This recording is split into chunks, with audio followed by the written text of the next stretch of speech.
এই কোটা আন্দোলনকারীদের complete shutdown, আর তার ফলাফল আজকে এই অবস্থা। সমস্ত দাবি মেনে নেওয়ার পরেও তাদের আর সেই শাটডাউন শেষ হয় না। কি কারণে আমি বুঝি না। আমরা তো সম্পূর্ণ দাবি মেনে নিয়েছি, একটা মানলে আর একটা, আর একটা মানলে আর একটা, আর এর ফল আজকে জ্বালিয়ে পুড়ে সব একদিকে সরকার, আর আজকে কত মানুষ জীবন হারালো, কতগুলি মানুষ পঙ্গু হয়ে যাচ্ছে, কতগুলি মানুষ। এবং ঠিক এই 2001 সালে এরকম তাণ্ডব বিএনপি জামাত জোট চালিয়েছিল। আওয়ামী লীগের প্রায় 21,000 নেতা কর্মী হত্যা করে, কত মানুষ গুলি খেয়ে তাদের ঘর বাড়ি হাত পা কেটে দেওয়া, চোখ তুলে দেওয়া, মেয়েদের রেপ করা, এই তাণ্ডব ছিল। আবার 2013 সালে অগ্নিসন্ত্রাস, 13, 14, 15 আগুন জ্বালানো, সব যে গাড়ির ভিতরে, বাসের ভিতরে মানুষ, সেখানেও আগুন জ্বালানো। 23 সালে সেখানেও সেই তাণ্ডব, আর প্রতিবারই পুলিশের উপরে আঘাত, পুলিশের হত্যা, মানুষ মেরে ঝুলিয়ে রাখা, পুলিশ মেরে ঝুলিয়ে রাখা, গাজীপুরে আমাদের কর্মী মেরে ঝুলিয়ে রাখা। এটা কি ধরনের রাজনীতি আমরা জানি না। যেখানে দাবি করেছে প্রত্যেক দাবি আমরা মেনে নিয়েছি, আর মামলা তো তাদের না, আমার করা প্রজ্ঞাপন হাইকোর্ট বাতিল করে দেয়। সরকারের পক্ষ থেকেই তো আমরা আপিল করি, এবং ওই হাইকোর্টের সে রায় সেটা স্থগিত করে দেওয়া হয়। তাহলে তো আবার কোটা থেকে যায়। তাহলে আন্দোলনটা কিসের জন্য ছিল? একেবারে শাটডাউন করে সবাইকে তারপরে মারা। যে সমস্ত ঘটনা ঘটেছে আর যেভাবে মানুষগুলি ক্ষতিগ্রস্ত হয়েছে, আর যারা মারা গেছে আমি তাদের আত্মার মাগফিরাত কামনা করি। আর যারা এখন আহত তাদের সকলের চিকিৎসা সুষ্ঠুভাবে হচ্ছে। আমি আমাদের ডাক্তার, নার্স বা কর্মচারী সকলকে আমি আন্তরিক ধন্যবাদ জানাচ্ছি যে তারা দিন রাত অক্লান্ত পরিশ্রম করেছেন, এবং আমাদের স্বাস্থ্য মন্ত্রণালয় থেকে মন্ত্রী, প্রতিমন্ত্রী সহ আমাদের সকলে বারবার এদের দেখে গেছে এবং যা যা লাগে করে দিচ্ছে। আজকে চিকিৎসার জন্য যা যা লাগবে আমরা করে দিচ্ছি। আর যারা পা হারিয়েছে বা হাত হারিয়েছে, আমরা কৃত্রিম পায়ের ব্যবস্থা করে দেব, যাতে তারা আবার সুস্থ মানুষের মতো চলতে পারে, নিজের কাজ করতে পারে। এবং এর মধ্যে একজন আবার প্রতিবন্ধীও, কাজে তার মা যাতে ভালোভাবে চলতে পারে। প্রতিবন্ধী অবশ্য আমরা ভাতাও দিচ্ছি, কিন্তু তাকে আরও ব্যবস্থা করে দেব, আমাদের যতটুকু সাধ্য করে দেব। কিন্তু আমার দেশবাসীর কাছে আমি বিচার চাই, কি অপরাধটা কি করেছি যে এইভাবে, যেখানে আমি মানুষের ভাগ্য পরিবর্তনের কাজ করে যাচ্ছি, মানুষের জীবন মান উন্নয়ন করেছি। আজকে বাংলাদেশ সেই 2008-এর বাংলাদেশ আর 2024-এর বাংলাদেশ তো এক না। বাংলাদেশের মানুষের জীবন মান তো উন্নত হয়েছে। আমাদের অর্থনীতি আজকে কত কত উপরে উঠে গিয়েছিল, এবং এটা মনে হলো যে এটা আর কিছুই না।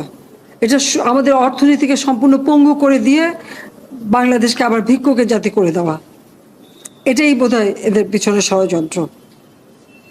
সেটাই হচ্ছে সব থেকে দুঃখজনক, যে দিন রাত অক্লান্ত পরিশ্রম করে বাংলাদেশটাকে যখন একটা জায়গায় নিয়ে আসলাম, আজকে সেখানে দেখি এই একদিকে জ্বালা পোড়া সব কিছু। ঠিক যে প্রতিষ্ঠানগুলি মানুষের সেবা দেয়, আজকে মেট্রো রেলে চড়ে মানুষ কত অল্প সময়ের মধ্যে সময় বাঁচিয়ে কর্মস্থলে পৌঁছাতে পারতো, আবার ফিরতে পারতো। সেখানে ছাত্ররা, চাকরিজীবী, সাধারণ মানুষ সবাই তো যেতে পারতো। সেই স্টেশনগুলি পুড়িয়ে এখন ট্রাফিক জ্যাম, মানুষের কষ্ট। আমি তো কষ্ট লাঘব করেছি, কিন্তু যারা এইভাবে আগুন দিয়ে পুড়িয়ে মানুষের সে কষ্টে আবার ফেলে দিল, তাদের বিচার দেশের মানুষকে করতে হবে। আমি খালি সকলের সহযোগিতা চাই।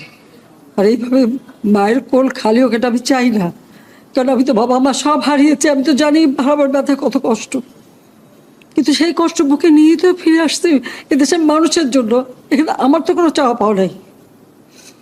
আমি তো আমাদের ছেলে মেয়ের জন্য কিছু করিনি, শুধু তাদের লেখাপড়া, নিজেরাই চাকরি করছে, নিজেরাই পড়েছে। আমি কতটুকু করতে পেরেছি, কিন্তু আমি দেশের মানুষের জন্য করেছি। আজকে অন্তত মানুষের ভাত কাপড়ের ব্যবস্থা, চিকিৎসার ব্যবস্থা, তাদের কাজের সংস্থা সবই তো করে দিচ্ছিলাম। যখন আমরা এক উন্নয়নশীল দেশের মর্যাদা পেলাম, তখনই এই তাণ্ডব করে ঠিক যে জায়গাগুলি মানুষের সেবা করবে সেই জায়গাগুলিতেই আঘাত, শিক্ষা প্রতিষ্ঠানে হল ভেঙে দেওয়া। সবচেয়ে দুর্ভাগ্য যে ভিসির বাড়িতে আগুন দেওয়া। এর আগেও একবার ঢাকা ইউনিভার্সিটিতে ভিসির বাড়িতে আগুন দিয়েছিল, আপনাদের মনে আছে। রংপুরে সেখানে আগুন দিয়েছে, ময়মনসিংহ কৃষি বিশ্ববিদ্যালয় থেকে শুরু করে বিভিন্ন জায়গায় এই তাণ্ডব চালিয়েছে। রাজশাহীতে এই তাণ্ডব চালিয়েছে। বিশ্ববিদ্যালয়গুলিতে সেশন জট ছিল, আমি সরকার আসার পর থেকে কোনো সেশন জট নাই। লেখাপড়ার মান উন্নত করা, যাতে এখান থেকে পড়ে আবার বিদেশেও পড়তে হবে, সেই ব্যবস্থাও করে দিয়েছি। কিন্তু তারপরেও কোটা সংস্কার আন্দোলন, কোটা তো আমি বাতিলই করে দিয়েছি। আমি আহ্বান করেছিলাম যে একটু ধৈর্য ধরো, হাইকোর্টে শুনানি হবে, হাইকোর্ট যে রায় দেয়। না, তারপরেও এই আন্দোলন হবে। আজকে এই যে এতগুলি মানুষের জীবনের ক্ষতি হলো, এতগুলি পরিবার ক্ষতি হলো,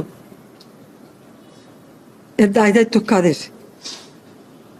আমি দেশবাসীর কাছে সেই আহ্বান জানাবো যে এই ধরনের ধ্বংসযজ্ঞ জন্য এই দেশকে নিয়ে আর কেউ চালাতে না পারে। আমি সকলে সাহায্য চাই। আমি চাই না এভাবে মায়ের কোল খালি হোক আর এভাবে মানুষ অসহায় হয়ে পড়ুক।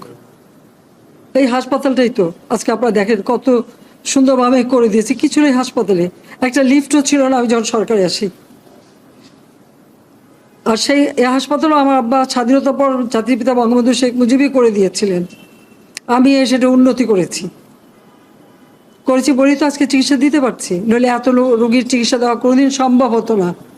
তো আমার কি এটাই অপরাধ যে আমি মানুষের জীবন মান উন্নত করার জন্য কাজ করেছি আর সেই জায়গাগুলিকে হামলা করতে হবে? কোভিড-19-এর সময় যেখানে আমরা সব থেকে ভালোভাবে মানুষের চিকিৎসা দিতে পেরেছি, সেই কোভিড হাসপাতাল সেখানেও আগুন দিয়েছে। এটা কি ধরনের খেলা? যাক, আমি আর কিছু বলতে পারি না। আমি এগুলি এক একদিন দেখি আর